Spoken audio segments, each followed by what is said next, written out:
तो क्लास 10 के सभी विद्यार्थियों, लो जी आपके लिए साइंस का एक ऐसा पेपर लेकर आया हूं, बिल्कुल गारंटेड प्रश्न उत्तर बताऊंगा जो कि आएंगे 100%। चलिए तो देर किस बात की, फटाफट से शुरू करते हैं। विभवांतर का मापक यंत्र है वोल्ट मीटर, ठीक है, और विभव के लिए आता है आमीटर। पादप जाइलम उत्तरदायी है, तो पादप में जाइलम के लिए उत्तरदायी कौन है, तो जल के वहन के लिए। दो तंत्रिका कोशिका के मध्य खाली स्थान को हम कहते हैं सिनेप्स। क्या कहा जाता है, सिनेप्स। नर युग्मक और मादा युग्मक इन दोनों को मिलेंगे तो ये लाएगा आपका निषेचन। विद्युत धारा का ऐसा ही मात्रक हो गया एम्पियर, ठीक है भैया। यदि हम बात करें पारितंत्र में ऊर्जा का प्रवाह सदैव कैसा होता है, तो एक देशिक होता है। ये यहां से आपको रखना है इतना, ठीक है। इसके बाद में यहाँ पर हो जाएगा इतना। रिक्त स्थान है आपके कि वे अभिक्रिया जिनमें उत्पाद के निर्माण के साथ साथ उष्मा भी उत्पन्न होती है, उन्हें क्या कहते हैं, उष्मा छिपी अभिक्रिया कहते हैं। जल एक क्या है, उदासीन ऑक्साइड है। धातुएं प्रायः उष्मा और विद्युत की कैसी होती है, सुचालक होती है। पौधों में केवल रासायनिक समन्वय होता है।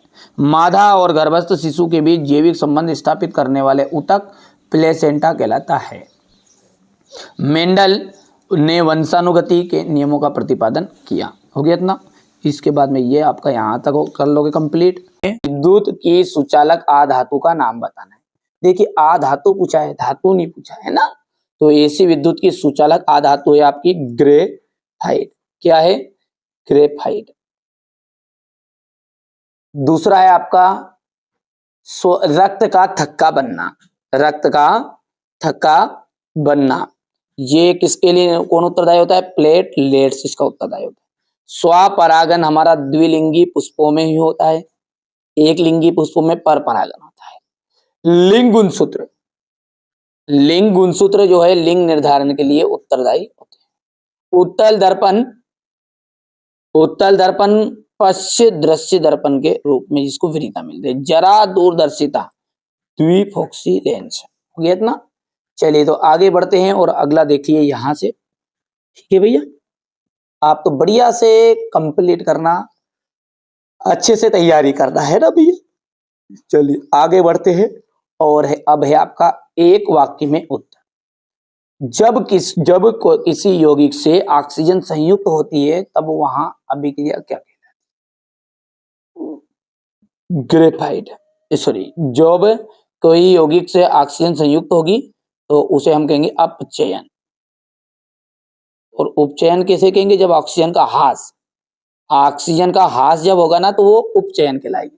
पारे की मिश्र धातु क्या कहलाती है, पारे की मिश्र धातु कहलाएगी अमलगम। ठीक है भैया। तो मनुष्य में आयोडीन की कमी से होने वाला रोग घेंगा। पराग कोश से पराग कणों का वर्तिकाग्र तक पहुंचने की जो घटना है उसे हम परागन कहते हैं। परागन, ठीक है। लेंस की क्षमता के लिए सूत्र तथा मात्रक भी लिखिए। लेंस की जो क्षमता का फॉर्मूला है वो है P = 1/f मीटर में। अंतरिक्ष यात्रियों को आकाश कैसा दिखाई देता है, उन्हें काला दिखाई देता मेरे भाई। हो गया। चलिए अब क्वेश्चन नंबर ये 4 है, इंग्लिश मीडियम वाले बच्चों का है। ये देखिए यहां से हो गया, स्क्रीनशॉट ले लो तुरंत, ठीक है भैया। अब है सत्य असत्य। मनुष्य में दोहरा परिसंचरण होता है क्या, बिल्कुल सत्य बात है। दूरदृष्टि दोष को दूर करने के लिए उत्तल लेंस का उपयोग करते हैं, सत्य है। अमोनिया क्लोराइड को जल में घोलने पर विलयन ठंडा हो जाता है, उष्मा छिपी अभिक्रिया है, यह आपका असत्य रहेगा। ठीक है।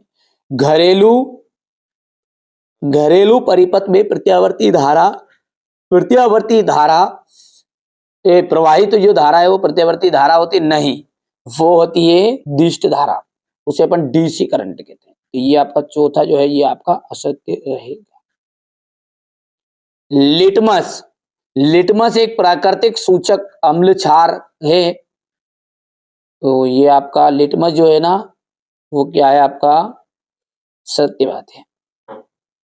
और यहाँ पर ऊष्मीय अपघटन की अभिक्रिया है, बिल्कुल राइट बात है, ये ऊष्मा क्षेपीय अभिक्रिया का ही उदाहरण है। हो गया भैया ऊष्मा शोषिका। आया समझ में नहीं आया इतनी चीजें। चलिए अब आगे बढ़ते हैं, ये हमारे इंग्लिश मीडियम वाले बच्चे लेंगे बढ़िया से स्क्रीनशॉट इसका।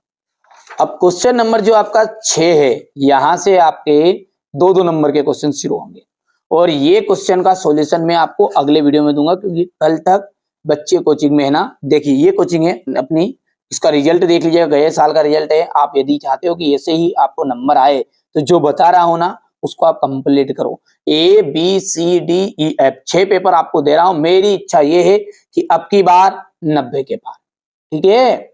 तो अब की बार मोदी योदी नहीं, अब की बार 90 के पार करना है अपने को, है ना भैया। अपन क्योंकि 10th में है, अपने को 10th से मतलब है। यहां से देखिए, ठीक है, ये देखिए है ना, ये 80%, 90%। यदि आप 80% चाहते हो तो 4 पेपर करना है, और यदि आप 90 से ऊपर जाते हो 96, 97, 98, तो आपको 6 पेपर करने पड़ेंगे। बेटे भले आप अलग से पढ़ो, इंपोर्टेंट पढ़ के समझ लो, मैं कह रहा हूं जो कर लो बस, ठीक है। पर यहां से देखिएगा बढ़िया से इसका सॉल्यूशन आपको मैं कल कोचिंग में जो अच्छे उनको भी कवर करवा रहा हूँ, जो उनको पढ़ बता रहा हूँ वही आपको, ठीक है। तो वो जैसे ही कवर कर लेंगे मैं आपको उसका पीडीएफ आपको प्रोवाइड करा दूंगा, है ना। ध्वनिक सोनोरस किन्हें कहते हैं, उदाहरण दीजिएगा। आयनिक यौगिकों के गलनांक उच्च क्यों होते हैं? निम्नलिखित की संरचनाएं चित्रित कीजिए। एथेनोइक अम्ल, ब्रोमोपेंटेन। हाइड्रोकार्बन क्या है, उदाहरण देकर समझाइए। पाचक एंजाइमों के कार्य लिखना है।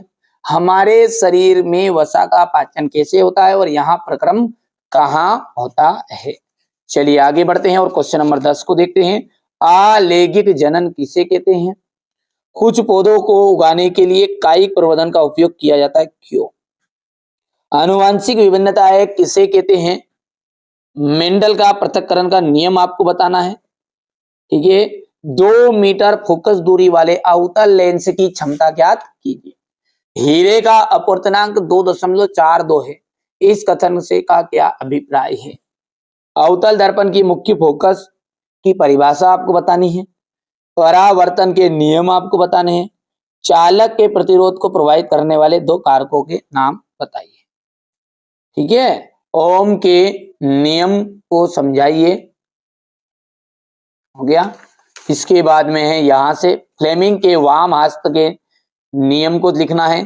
फ्यूज तार क्या है, इसका उपयोग क्यों किया जाता है? अपवर्तनांक से आप क्या समझते हैं? गोली दर्पण की वक्रता त्रिज्या को परिभाषित करना है। पारिस्थितिकी क्या है, पारिस्थितिक तंत्र के प्रमुख घटक कौन कौन से हैं? आहार जाल या आहार श्रृंखला में अंतर बताइए। रासायनिक समीकरण से आप क्या समझते हैं, किसी संतुलित रासायनिक समीकरण का उदाहरण दीजिए। वियोजन अभिक्रिया को संयोजन अभिक्रिया के विपरीत क्यों कहा जाता है? समीकरण देना है। प्रत्यावर्ती चाप का आपको नामांकित चित्र बनाना है, ठीक है। चलिए और आगे बढ़ते हैं। तो अगला जो है ये है आपका 3 पादप हार्मोन्स के नाम और कार्य। बढ़िया से कंप्लीट, अच्छा समझाने वाली बात है। तो मैंने पहले से चैनल पर है ना एक एक वीडियो अलग से डाल रखे हैं, यदि आप सर्च भी करोगे तो भी आपको आ जाएगा। ये जरूरी नहीं है कि मैं जो बता रहा हूँ वही करो, यहाँ से प्रश्न आप देख लो, सॉल्यूशन आप मन पड़े जहाँ से याद कर सकते हो, है ना, कोई दिक्कत नहीं है। यहाँ से देखिए सोनेरिक या सोनोरस किसे कहते हैं? आयनिक यौगिकों के गलनांक उच्च के होते हैं। क्वेश्चन नंबर ये 8 यहाँ पर देख लीजिए, ये ब्रोमोपेंटेन हो गया। हाइड्रोकार्बन क्या है, उदाहरण देना है। पाचक एंजाइमों के क्या कार्य है, बढ़िया से देख लीजिए आप, तो है ना। हमारे शरीर में वसा का पाचन कैसे होता है, यहाँ पर क्रम कहाँ पर होता है। थोड़ा सा छोटा कर दूं ताकि सारी चीजें नजर आ जाएगी। ये देख लीजिए यहाँ से, ठीक है। इसके बाद में आलैंगिक जनन किसे कहते हैं? क्वेश्चन नंबर 10 हो गया है। क्वेश्चन नंबर 10 का अथवा यहाँ पर, ठीक है। इसके बाद में आपका क्वेश्चन है 11।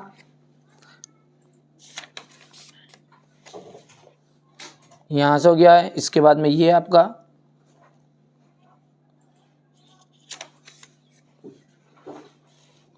यहां से, और ये क्वेश्चन 13 हो गया है।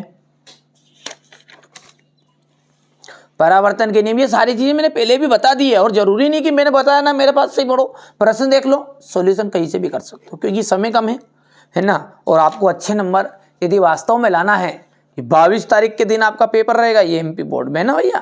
तो ये हो गया आपका, यहां से ओम का नियम हो गया है। फ्लेमिंग का भावामास्त्र का नियम लिखना है आपको। इसके बाद में ये एक प्रश्न ही नहीं मिला है, अब इसको आप पढ़ लेना। ये क्वेश्चन नंबर आपका 16 अथवा गया। ये आहार श्रृंखला और आहार जाल में अंतर है। इसके बाद में क्वेश्चन नंबर 18, ये यहां से देखिए हो गया। इसके बाद में ये यहां से अथवा वाला, यहां से, और प्रतिवर्ती चाप का नामांकित चित्र आपको बनाना है। 3 पादप हार्मोन्सों के नाम और उनके कार्य लिखिए बढ़िया से। मैंने कहा ना, जो बच्चा वास्तव में अच्छे नंबर चाहता है और अच्छी तैयारी करना चाहता है तो 6 पेपर है, 6 पेपर को कंप्लीट कर लो और कर सकता है। ठीक है, व्यक्ति ने सोच लिया कि हाँ करना है तो हो जाएगा, नहीं सोचा है तो कुछ भी नहीं होगा, सीधी सी बात है ना। ये सचित्र वर्णन करना था, इतना सचित्र वर्णन करना। इसके बाद भी यहाँ से चित्र रहेगा, ये अम्ल और क्षार में अंतर है ना।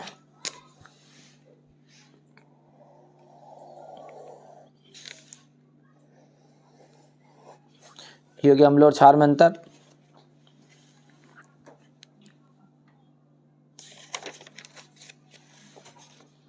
यहां से देख सकते हैं विरंजक चूर्ण